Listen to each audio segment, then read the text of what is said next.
এই ভিডিওটা সবাইকে দেখার সুযোগ করে দিন।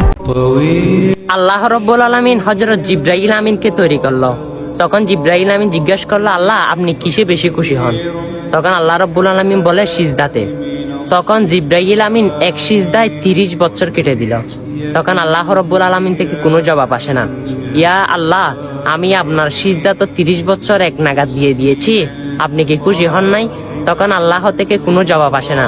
তখন আমার আল্লাহ জিবরাইলকে ঘোষণা দেয়, এই জিবরাইল আরশের দিকে তাকাও। তখন জিবরাইল আমিন আরশের দিকে তাকালো, দেখে সেখানে লেখা লা ইলাহা ইল্লাল্লাহ মুহাম্মাদুর রাসূলুল্লাহ সাল্লাল্লাহু আলাইহি ওয়াসাল্লাম। তখন জিবরাইল আমিন জিজ্ঞেস করে, আল্লাহ এই কালেমার সাথে আমার এই সিজদার সম্পর্ক কি? তখন আল্লাহ রাব্বুল আলামিন কুদরতে জবানে বলে, আমার একজন নবী আসবে, তিনি হচ্ছে সর্বশ্রেষ্ঠ এবং সর্বশেষ নবী হযরত মুহাম্মদ মুস্তাফা সাল্লাল্লাহু আলাইহি ওয়াসাল্লাম। হ্যাঁ, সেই নবীর উম্মতের জন্য 5 ওয়াক্ত নামাজ ফরজ করা হয়েছে এবং 17 রাকাত ফরজ 5 ওয়াক্ত নামাজে। যখন 17 রাকাতে 2টি করে সিজদা থাকবে, তখন সিজদা থেকে সুবহানা রব্বিয়াল আলা বলবে। তখন আমি আল্লাহ এই সুবহানা রব্বিয়াল আলার বিনিময়ে আমি তাদেরকে তোমার 30 বছরের সিজদা থেকে 40,000 গুণ বেশি সওয়াব দান করে দিব। সুবহানাল্লাহ।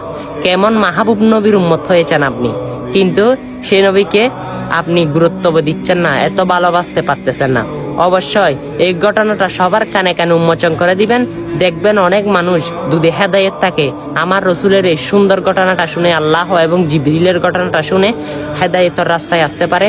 যদি হেদায়েতের রাস্তায় এসে যদি নামাজ ধরে যায়, খোদার কসম করে বলি আপনার জন্য জান্নাত ওয়াজিব হয়ে যায়, কারণ আপনার কারণে হাজার হাজার মানুষ নামাজ ধরতে পারবে আর আপনিও কিন্তু নেকির অংশীদার হবেন। ভিডিওটা অতি শীঘ্র শেয়ার করে দিবেন।